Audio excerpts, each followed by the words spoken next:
Well, hello there. Thank you for joining me for this week's edition of Telile 24/7. I'm your host, Adam Cook, and we have a packed show for you this week. We're talking federal politics. I'll sit down with the leader of the People's Party of Canada, Maxime Bernier, and we'll discuss changes that have been proposed for Cape Breton-Canso and for other ridings across Nova Scotia with the head of the Nova Scotia Federal Boundaries Commission, Justice Cindy Bourgeois.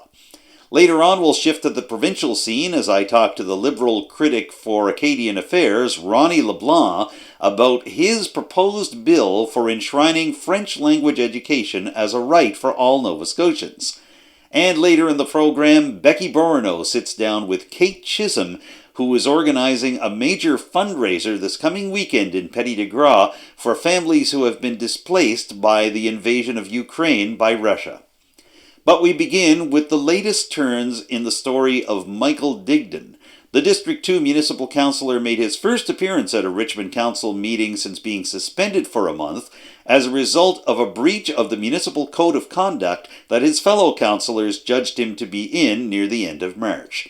Well, there has been another breach allegation since that time, and Michael Diggdon not only got the chance to hear what his fellow councillors thought of this breach allegation, but he also took some time to address the council table himself, as well as his constituents in District 2. We're going to hear Michael Diggdon's entire member statement in just a couple of minutes, but first, here is a wrap-up of what else happened at Richmond Municipal Council's Committee of the Whole meeting on Monday, May the 9th, in terms of Diggdon and the latest allegation of a breach of the Code of Conduct. Monday's Committee of the Whole meeting was chaired by Richmond Deputy Warden Melanie Sampson because Amanda Mubbercat, the Warden of Richmond County, was only able to participate via video conference and therefore couldn't chair the meeting. While this meeting represented Michael Diggdon's return to the council table after his month-long suspension, he did not participate specifically in a discussion about an alleged breach brought forward during another Committee of the Whole meeting just a couple of months ago. Lewisdale resident Tommy Sampson claimed that Diggdon had violated Richmond's Municipal Code of Conduct by sending a text to Sampson that had to do with CAO Don Marchand and his alleged behavior during the playing of the national anthem at the start of regular council meetings. As a result of the discussion that took place at Committee of the Whole on Monday, May the 9th, councillors decided by a vote of 3-1 that Diggdon's texts to Sampson about this particular subject did not constitute a breach of the Municipal Code of Conduct. District 5 Councillor Brent Sampson was the only member of council to declare that this was a breach of the Code of Conduct. As a result, Diggdon will not face further action.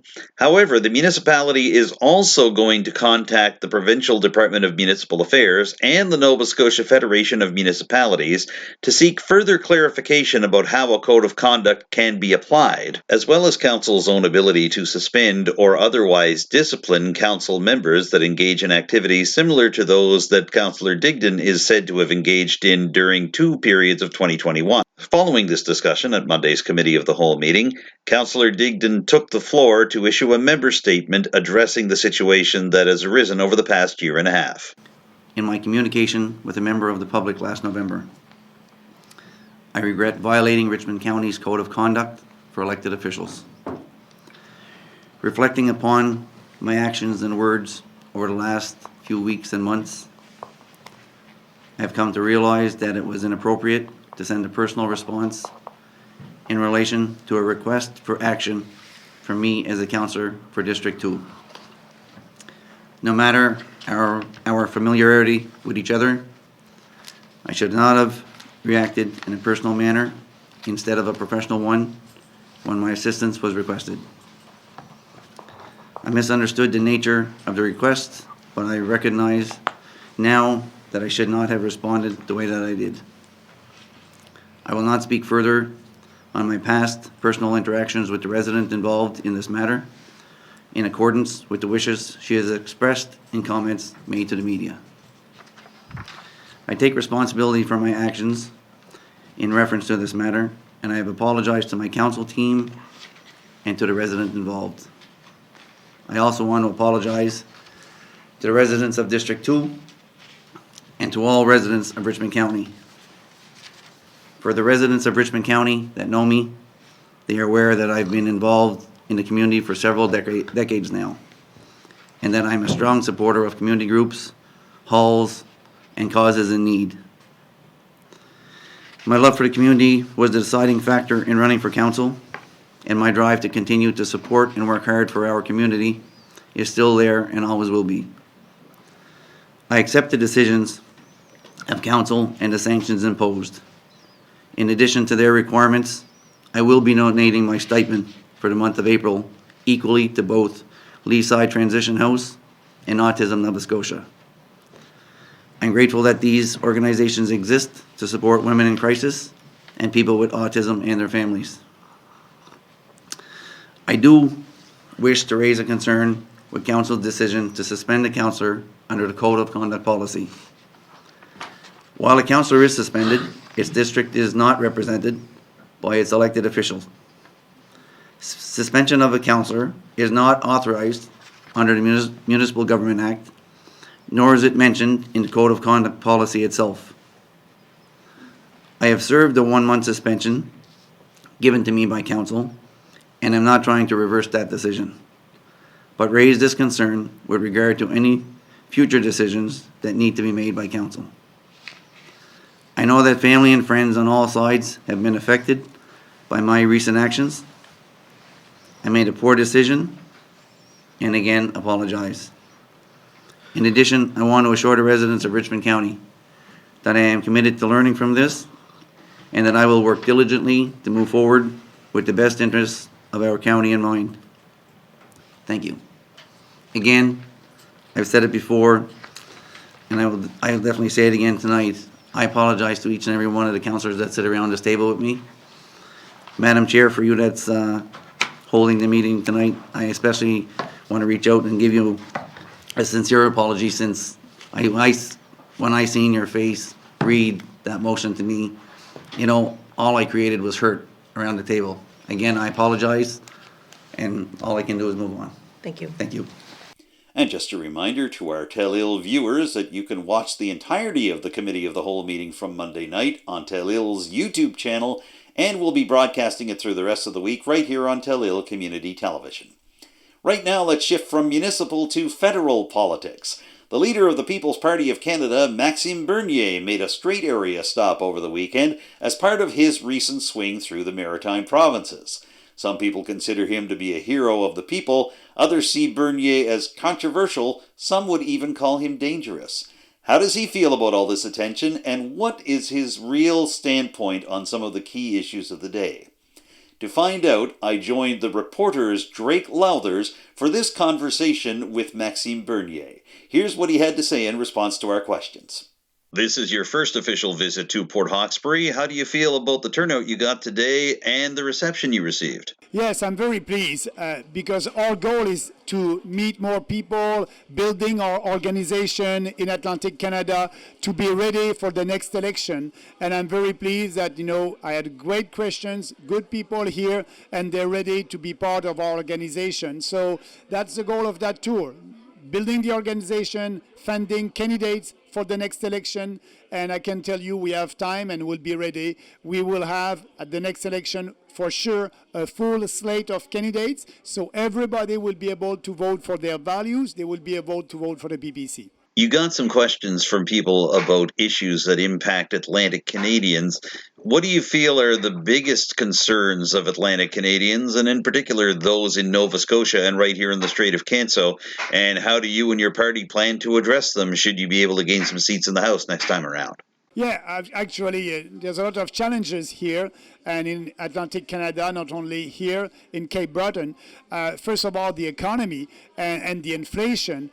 People ask me question about the inflation, 6.7%, and that's a tax. That's a hidden tax. And the way to fight that is to have a balanced budget and no more deficit and lowering taxes to Canadians. But also for small businesses here, they must be able to export their products all across the country without any tariffs. We need to have a real economic union in this country, and we don't have that right now. So our position for small businesses is a flat tax for small businesses.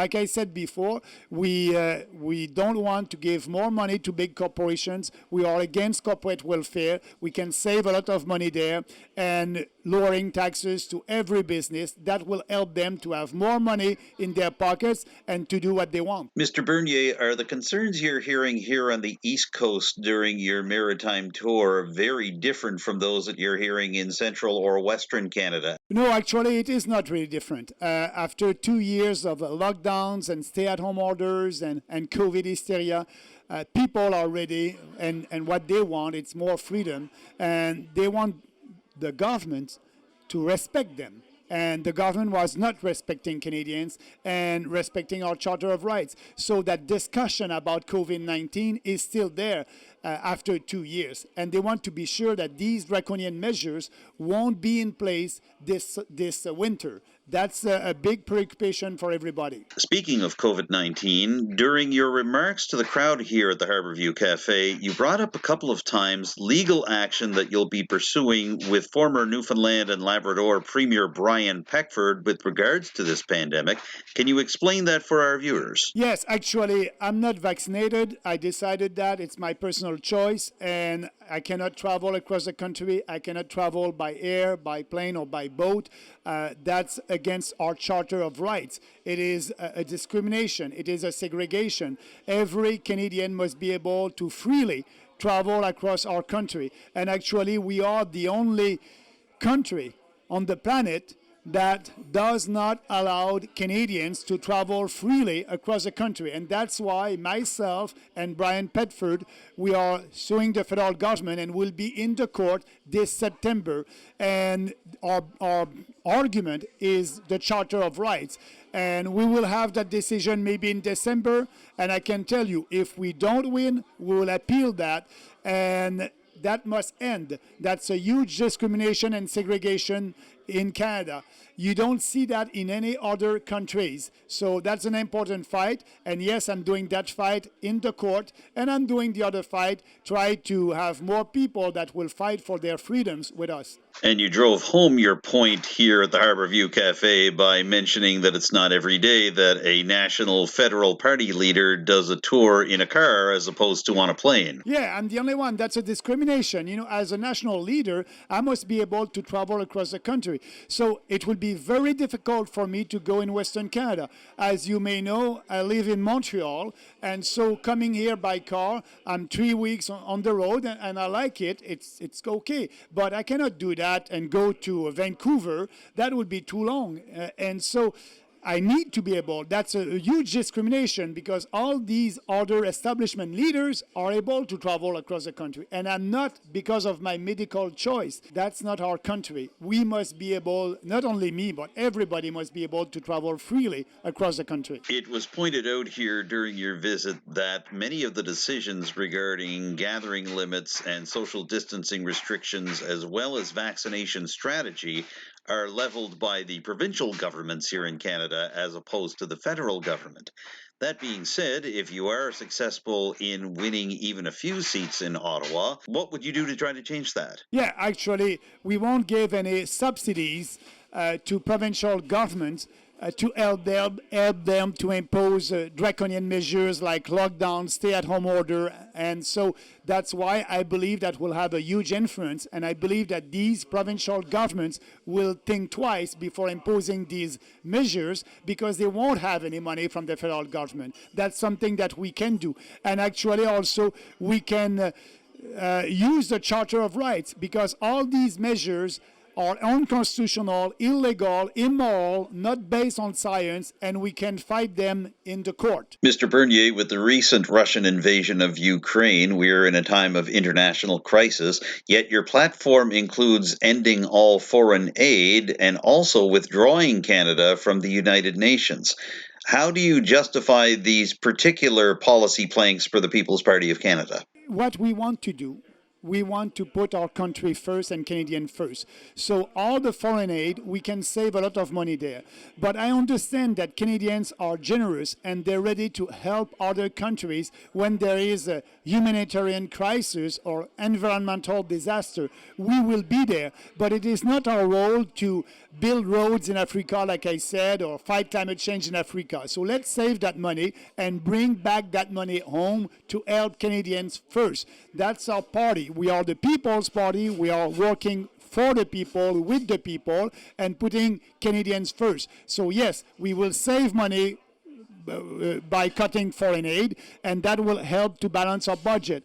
But also we can save money on corporate welfare, like I said. We can save $10 billion over there. So let's balance the budget and having a federal government that will work for Canadians and not working for promoting socialist policies like the UN or the World Economic Forum. We don't believe in their mission. Their mission is to impose their socialist views on us. We believe that Canada is a sovereign country and we must be independent. And yes, concerning the UN, we will look at all the money that we are giving to the UN, and if it's not in line with our values, we won't give any subsidies to the UN. We will cut the funding.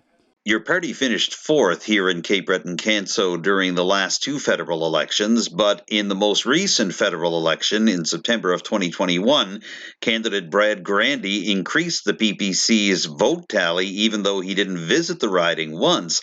Do you feel this momentum can continue here? Yes, absolutely. That's why I'm here. But we will need hard work from our volunteers on the ground. That's why I told them today, we have 3 years to build a party here. And, if every one of our volunteers are speaking about the PPC to their friends, their family, their co-workers, we will grow. And that's why we want to build a strong organization here from 1.6% that we had in 2019, 5% the last election, we can grow. And our goal is to have candidates elected at the next election and having a freedom voice in Parliament.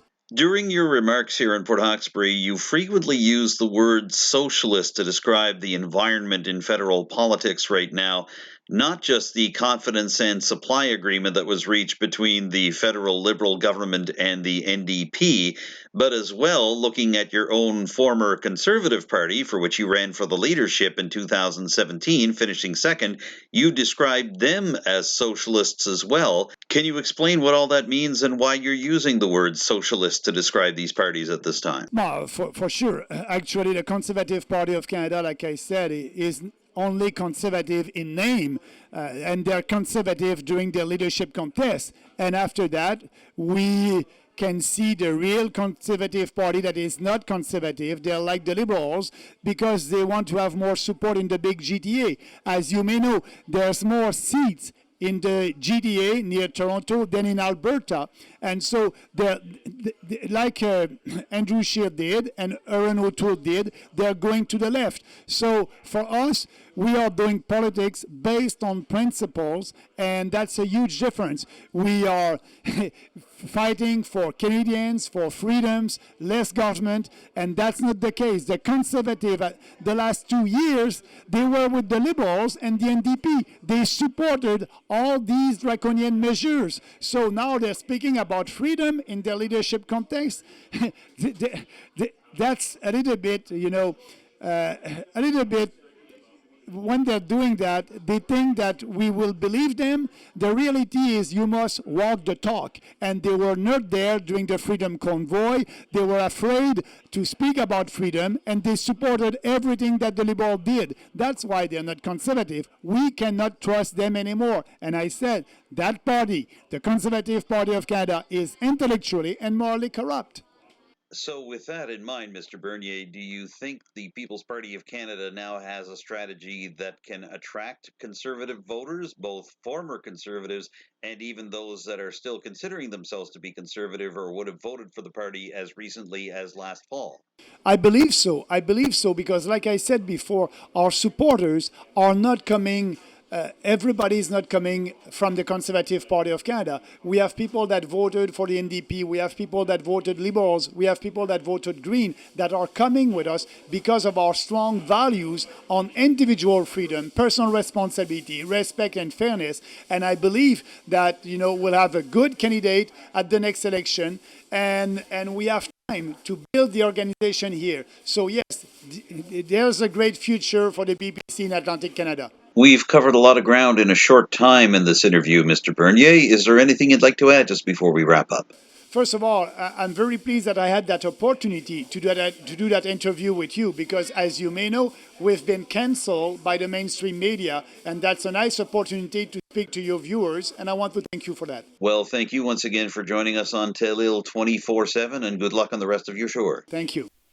And just a reminder, you can see a French interview with Maxime Bernier of the People's Party of Canada on our sister program, Notre Côté, now airing on Telile Community Television and on our YouTube channel. Regardless of what party you're running in, if you plan to run in a Nova Scotia riding in the next federal election, you might see some changes in terms of what communities are in the riding you choose. That's because the Nova Scotia Federal Boundaries Commission has put together a new set of proposed ridings to deal with population shifts, either growth or decline, in different parts of the province.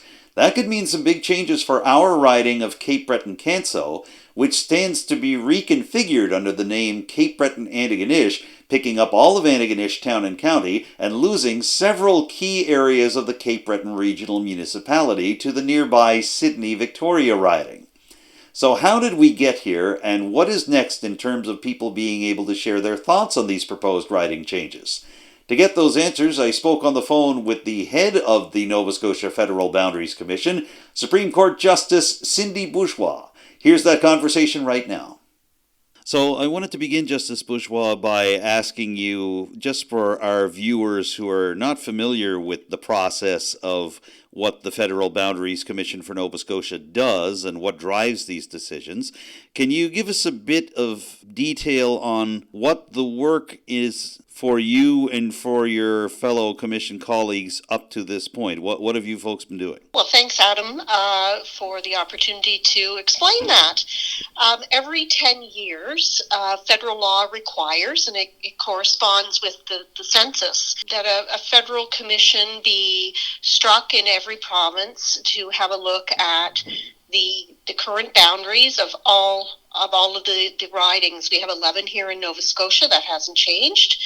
And we look at the changes in population to determine whether or not there needs to be adjustments to the boundaries of the existing ridings. And there's an underlying objective, and that is to make sure that within acceptable limits that all Nova Scotians have the same weight afforded to their vote when they elect a member of Parliament. Now, in that spirit, it is often population decline that drives changes to ridings here in Nova Scotia, but you and your fellow commissioners are faced with a unique situation this time around. The population of Nova Scotia is actually rising, and it's especially rising in the Halifax Regional Municipality, and that's led to the potential creation of a new constituency in that area. Can you give us a bit of background on what's driving that and what's driving the changes across the province?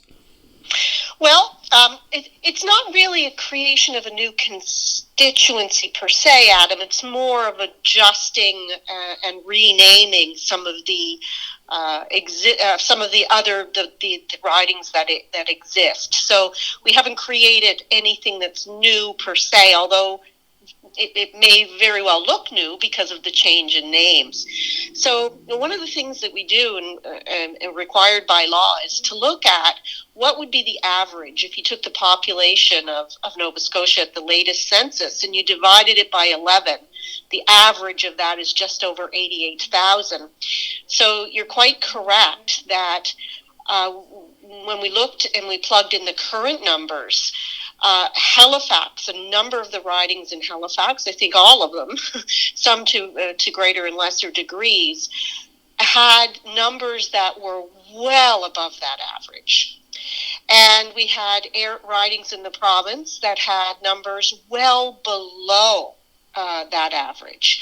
And in fact, one of the ridings, Halifax West, was over the permissible variation that is required, that's allowed. And several others were very close to that. So it really, it's a situation not only increase and decrease, but it's the shifting of where people live. And of course, that's a historical trend that we've seen over a number of years that's really created a situation that, to be frank, is challenging.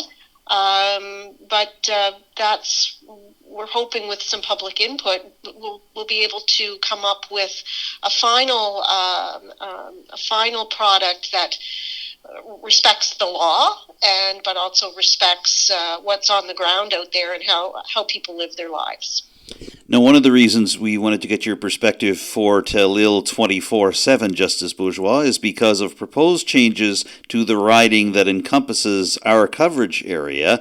And specifically, that riding is Cape Breton-Canso. It looks like we're going to see some big changes coming, including the riding absorbing the entire town and county of Antigonish and ceding much of the land from the Cape Breton Regional Municipality that has been part of the riding for many years. Can you give us a bit of a sense on what drove the redrawing of this specific riding of Cape Breton-Canso and taking a look at Cape Breton and northeastern Nova Scotia as a whole? Well, I can just comment on a preliminary basis, Adam, that when you look at the population of Cape Breton-Canso and when you look at the population numbers of Sydney, Victoria, those two ridings are the lowest populated ridings in the province. So you'll recall that I said the average is around 88,000 people per riding would be the average. Cape Breton-Canso had 71,000 and 380, and Sydney, Victoria had 72,361. That's on a very, very low end of the range that is acceptable. Also, Central Nova is also one of the lower populated ridings. The goal is to try to make sure that you don't have ridings where 40,000 people are electing one MP, and you have 100, and another riding you have 120,000 people electing one MP.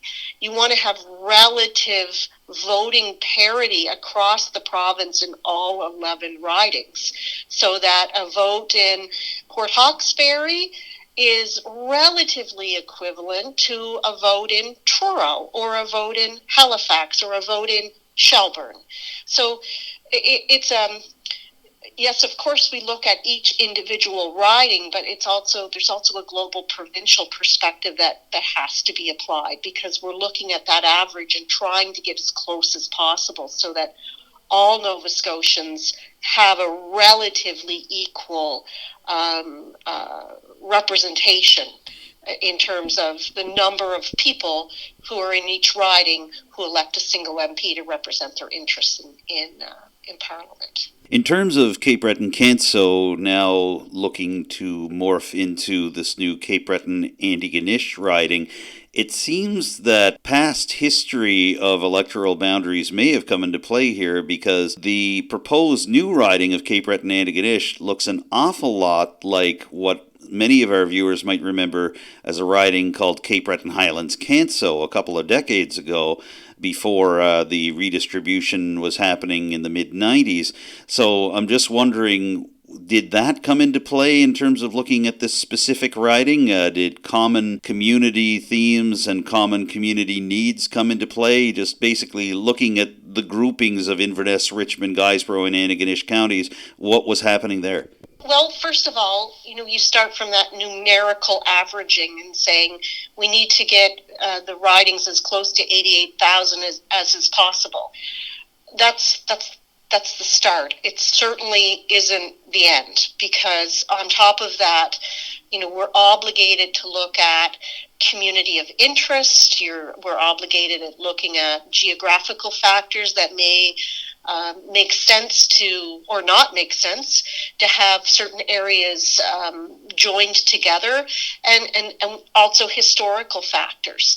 So those are the things that were looked at. With the two Cape Breton ridings having the lowest population, and it being required to have the population spread more evenly throughout all 11 ridings, that generates a need to make some change. So one of the changes, and again, I'll stress, Adam, this is a proposal, and I want to encourage your listeners to become engaged, and we can. I'm happy to provide more details about how they can do that. But again, this is the Commission's preliminary look at what the numbers say from the census data, looking at the legal requirements for relative voter parity, adding that to considerations of community of interest and how people live together in reality in the communities that are impacted, and coming up with a proposal that we think balances all of those interests. So at this point, it's certainly not set in stone. It is something that could be varied and very well may be based on the public input. Well, I wanted to go there next in terms of our conversation, because obviously there are going to be times over the next few months for the public to have their say. I know public hearings are coming up all over the province. The ones closest to our specific coverage area are happening in Sydney and also in Antigonish. I noticed that there is a virtual session that's set up, and I wonder if that's meant to address those who are unable to get to those specific places to be able to speak to their communities. That's one of the exact reasons why we've looked at a virtual format for a public hearing. I think one of the silver linings of the pandemic has been that there's been a recognition that some things can be done virtually. So this is the first time virtual hearings have been used by federal boundary commissions.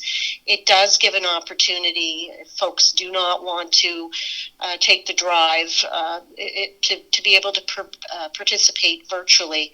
So yes, that was very much a consideration. And also a lot of people are just... they're more comfortable with that format. They've become comfortable with that format in terms of participating virtually. So the thought is that may also engage younger citizens who may want to participate in giving their views with respect to what's going on in terms of potential boundary realignments. The Russian invasion of Ukraine has been going on for over 2 months now, and it's not hard to see the toll on families in Ukraine, not only those that are trying to flee the country to set up shop in other areas, but also those who are staying behind just trying to get from day to day. To be able to cast a bit more light on this whole situation, Telile General Manager Becky Bourgeois spoke with Kate Chisholm, who is heading up the Nova for Ukraine campaign, including a special event taking place at Centre La Picasse in Petit de Gras this coming Saturday. Here's what Kate Chisholm had to say when Becky Bourgeois asked her about the situation in Ukraine and what Chisholm and her colleagues are trying to do to help.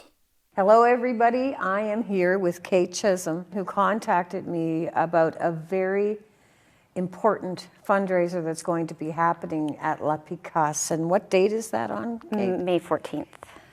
Okay, so Kate actually is fundraising to support a family from Ukraine. So can you tell me, Kate, how you came across this family? So I represent a company called Bioinnovations, and a partner at Bioinnovations previously worked with a Ukrainian man directly overseas. And when the war had begun, Anatoly Dektorov, the man I'm working with, contacted our associate and asked if there was anything that we could do for them. So since then, I've been in touch directly with this family every single day, helping them with their migration, their journey through Europe. When I first got in contact with them, there were 10 people living in a van in Romania. Over half of them were children. The youngest child was 2 years old, still in diapers. So obviously, as a mother myself, this was very alarming to me. We've started a fundraising campaign to help with the resettlement costs for this family. So our fundraising campaign has 3 different tiers, is the way that I've laid it out. We have an online interface. So we've set up a registry with an online registry interface that's often used for baby showers and weddings, but we are using it to get household supplies for these people. So things like potties and first aid kits, toothbrushes, toothpaste, and all like kind of the material resettlement needs, towels, things like this. And there's also an option to give a cash donation as well on the registry.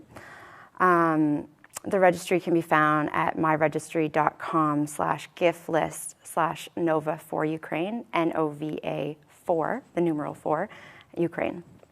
So that's our online interface. And then we have a few different grassroots projects working as well within the community. So as we mentioned before, we have a live music event happening at La Vicas.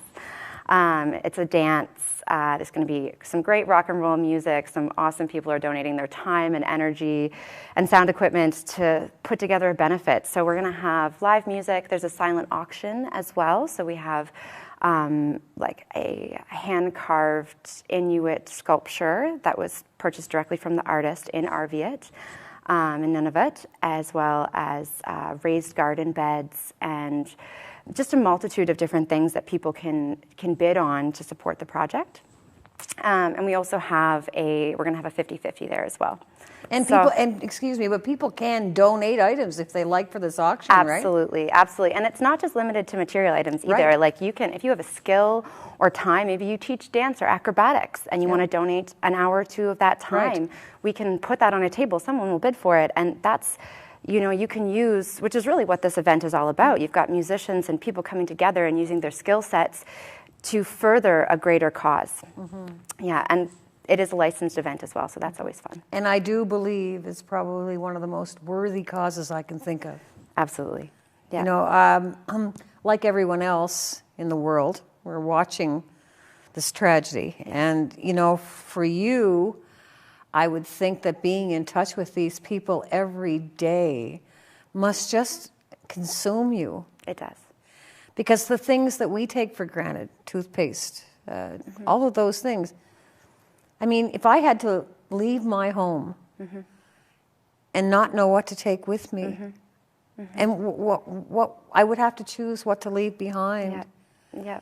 It's scary just to think about that. Yeah. Well, when I was speaking with Alexandra earlier on in our journey, she's the mother of this family that we're working with. She had spoken about the difficulty for her older children. So her kids are 2, 10, and 14. So the 10-year-old and the 14-year-old, when they first left, they missed their school, they missed their friends, they missed their community, but they were sad about items that they left behind as well, like material connections that they had forgotten, in the rush. And we do take a lot of our daily lives for granted, and a lot of us are working day in and day out at building our personal empires and don't realize that in any it could just be swiped away from us with nothing. These are people just like you and I. I suspect it will be a very special moment for you when you actually meet these people. I can't wait. Yeah. Because you're sort of like their Canadian angel. You are? Jeez Louise, I don't know about that. But that's true. Because I think probably considering where they're at, they may see you a lot differently than you see yourself. Yeah. So, it takes a great deal of courage to do what you're doing. And, unfortunately, there are many people who look away. Yeah. And you are not one of those people. And you should be congratulated for that. Thank you. I think that's a wonderful, wonderful quality that you possess, and obviously, naturally. Thank you. So you use your skills to help these people. And can you see other people being helped after you get this family in? Or Yeah, well, I mean, as this project evolves, and it does every single day, I've been put in contact with more and more people that want to house people. So the network is just growing, you know, and as these systems open up and we create this infrastructure, it really does leave a lot of room for more people. And we are looking at 5.2 million displaced people currently out of this conflict in Ukraine. And there's more, you know, there are areas within Ukraine where people want to leave and there's supposed to be safe corridors for them to leave, but they are unable to do so. because you actually know somebody who is in that situation. Yes, yeah, I have, one of my associates has a friend in Kharkiv, and they were told that they were going to be able to have a safe corridor to leave the city. And this person was living under an apartment building with another, like a large group of people.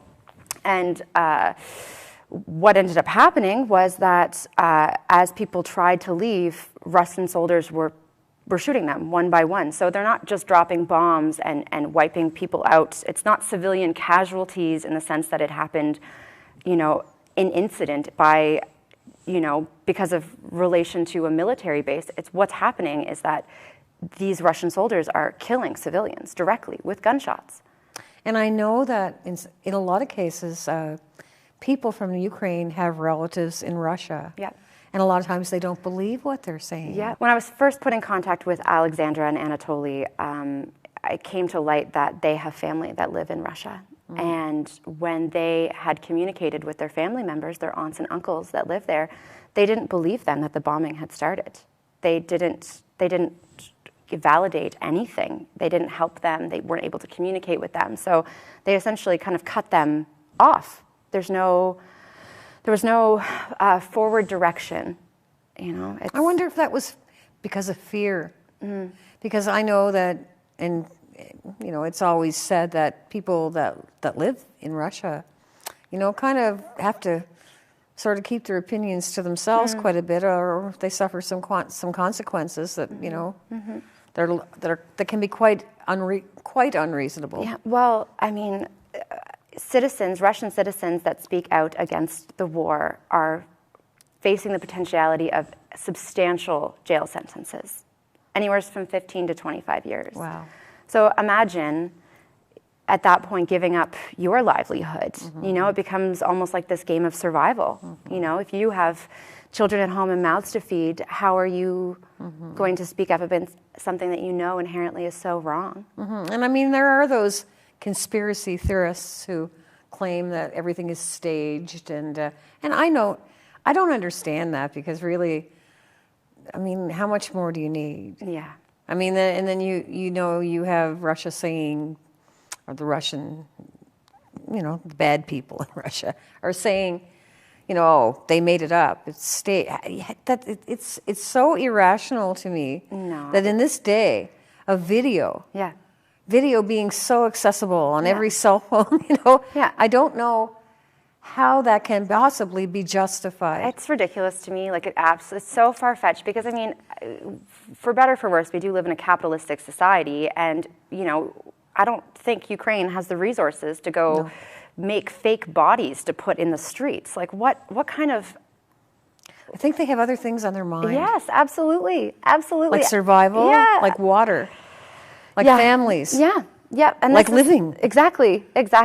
You know, I had mentioned, I have a young son myself, and thinking of Alexandra with her 2-year-old son in diapers living in a van, you know, we think of how we go about our daily lives. Like, how do you manage that? You know, Well, you know, this right now, I'm sure that a lot of people, I mean, myself, actually, when I was going to sleep last night, thought how fortunate I am. Yeah. And how unfortunate they are. And I can't help but think about it, and tears come to my eyes quite frequently during the day, I have to tell you, and I know a lot of people like me. I am just so grateful there are people like you in the world that are helping.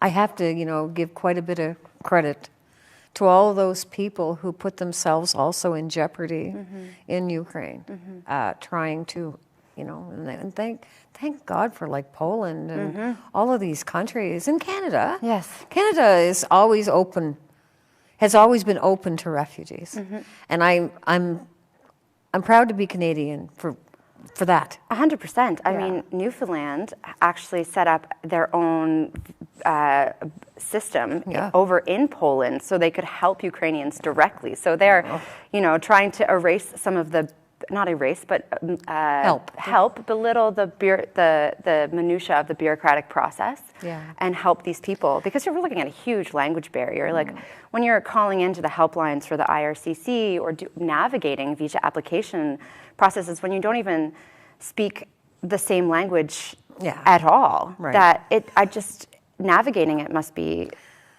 and you're on a wait list, really. Like, I mean, you're one of... Millions. Yeah. I mean, and you've got a whole family to care for and that you're responsible for. And, how helpless would one feel? I just... Yeah. I just really, like everybody else, pray for peace. Absolutely.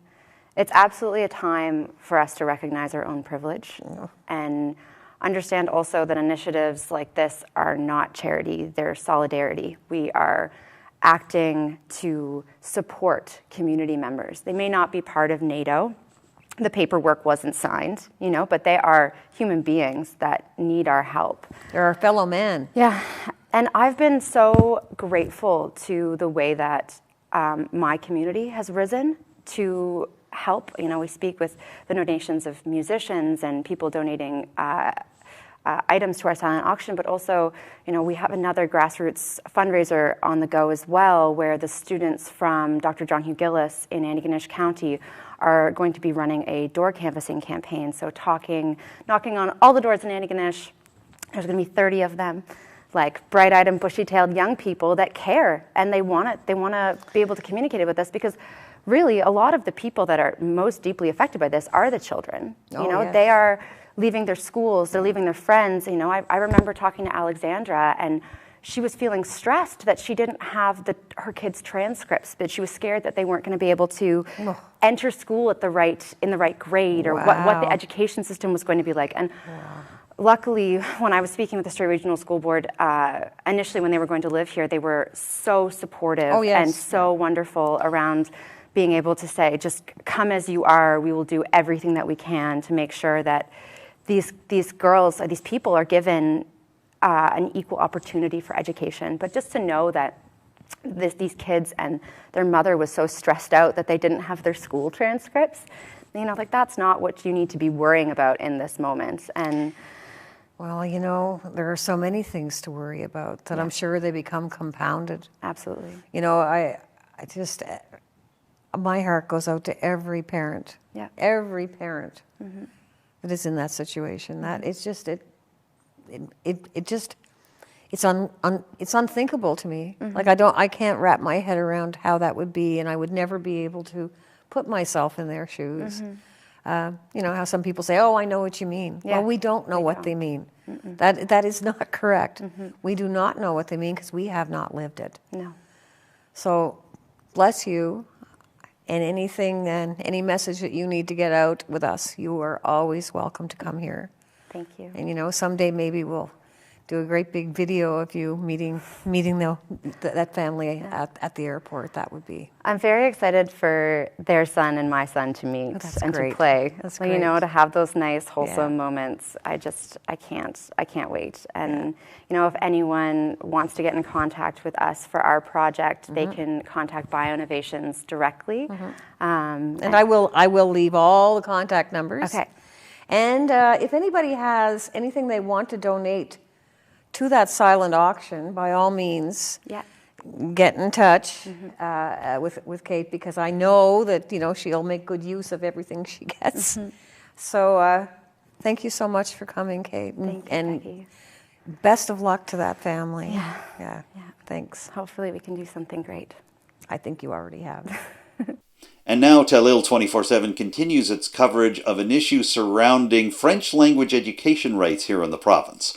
During the recent spring session of the Nova Scotia legislature, the Liberal Critic for Acadian Affairs and for la Francophonie, Clare MLA Ronnie LeBlanc, introduced a bill that his party has been working on with the Conseil scolaire Acadien provincial to enshrine French language education rights across the province.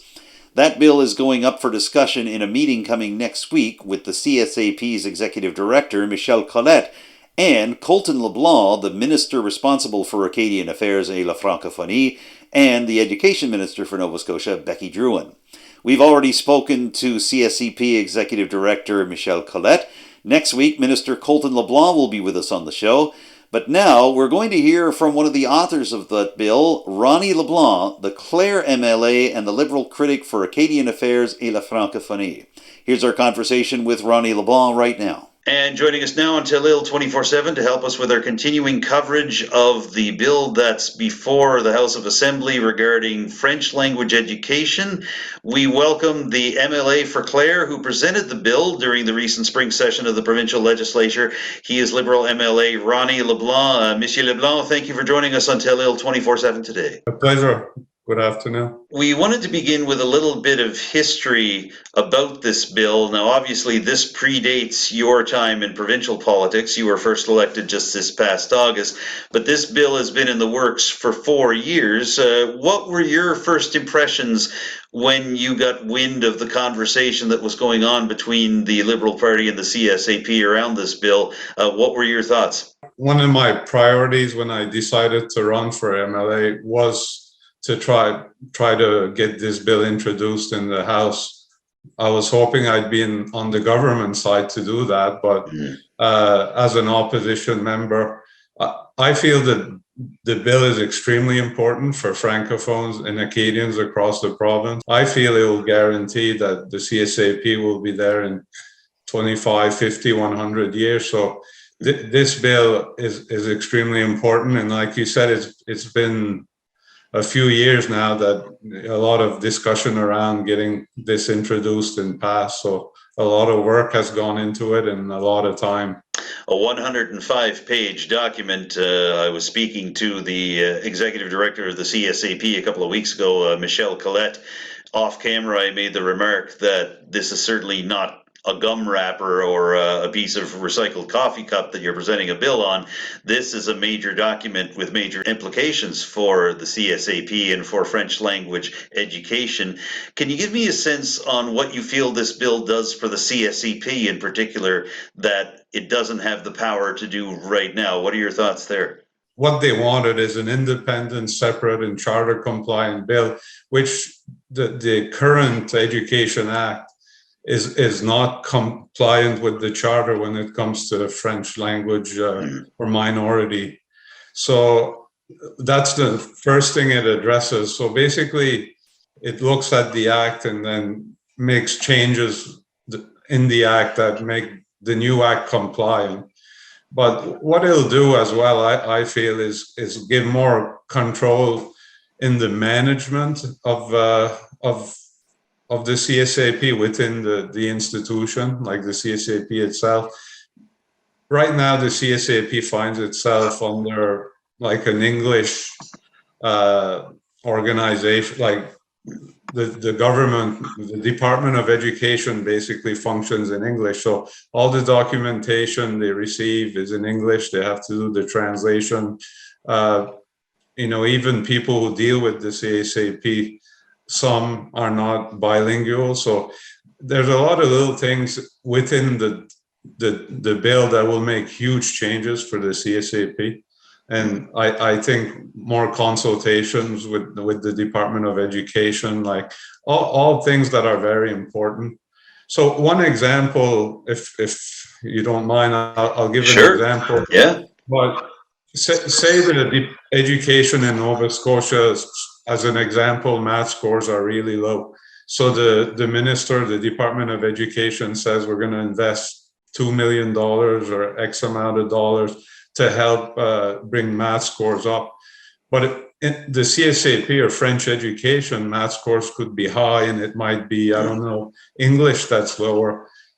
right now the CSAP doesn't have the ability to take that funding and apply it to they'd have to apply it to the mathematics, like math across the board. So they can't adopt, they want more flexibility on how they deal with those issues. So looking then at your presentation of the bill in the legislature just a couple of months ago, you brought this forward, and the sense I got from Monsieur Collette, the Director General of the CSAP, was that it was at best a lukewarm response from the PC government of Tim Houston. What did you feel was the response when you brought this bill forward? I think from the start, from my understanding, the communication between the CSAP and the Houston government has not been very good, to be honest. And the goal was to try to get this moving. Like we really want, and I really want, and the CSAP really wants this bill to be adopted. So I think for me to bring it forward, it brought it to the House, it brought it for debate. And now that it's been introduced and we have something to talk about and debate and try to move forward. So it's to start a conversation and to get things rolling, where prior to the introduction of bill, there was very little opening to have those discussions. So I'm hopeful that it might make a difference and that the government will take the time it needs to go through the bill and come back later on and bring it to a vote. Now, I know two ministers from Tim Houston's cabinet, Becky Drouin with Education and Colton LeBlanc, who is the Minister of Acadian Affairs and the Minister responsible for la Francophonie. They are going to meet with Monsieur Collette of the CSAP in a matter of days, as a matter of fact. Just a 1 hour meeting. He seemed disappointed with the length of the meeting, but at least pleased that the meeting is coming. Your thoughts on the idea that at least the conversation is happening outside of the legislature and where we go from here? I'm hopeful that this meeting will be the beginning of discussions and the beginning to see this bill move forward and eventually come to a vote. It's difficult to say exactly. 1 hour is not long, so I hope it's the first meeting of many. But I'm hopeful, but I guess we'll have to wait and see what happens. I'm really anticipating what comes out of that meeting. That hopefully it's good news. But we've covered a lot of ground in a short time, Monsieur LeBlanc. I appreciate you giving me some time here. Did you want to add anything else about all of this just before we wrap up today? No, I just want to thank you for giving me the opportunity to speak to the bill, and that, you know, as a caucus, we're very supportive of this bill, and we're going to keep pushing to try to, you know, bring it back to the floor eventually for a vote. So I really appreciate you taking the time to speak with me today. Ronnie LeBlanc is the Liberal MLA for the riding of Clare. We've been speaking to him via Zoom today. Stay tuned for more of Telile 24/7 in just a moment. And there you have it. That wraps up this week's edition of Telile 24/7. Thank you for tuning in, and a big thank you to my interview guests this week, Ronnie LeBlanc, Justice Cindy Bourgeois, and Maxime Bernier. And thank you to Kate Chisholm for sitting down with Becky Borono to talk about the Nova for Ukraine effort. And thanks to Becky for doing that interview as well at our Telile studios. If you have any comments or thoughts about what you've heard over the past hour, or you'd just like to make suggestions for future editions of Telile 24/7, we'd love to hear from you. You can contact me directly. My phone number is 902-625-8863, and you can reach me by email using the address adamjrcook, cook with an E, @gmail.com. You can also contact Telile Community Television directly with your thoughts and suggestions. The station phone number in Arichat is 902-226-1928, and the best email address to use is telile@telile.tv. Don't forget to follow Telile on social media. We're on Facebook, Twitter, Instagram, and YouTube. And you can catch every single episode of Telile 24/7, including this one, on our YouTube channel, as well as individual interviews and stories from our shows. And you can also see every single episode of our sister shows, Roundtable and Notre Côté. That's all for now. I'm Adam Cook. Thank you for tuning in to this week's Telile 24/7. I look forward to seeing you again next week with a brand new show. Bye for now. you.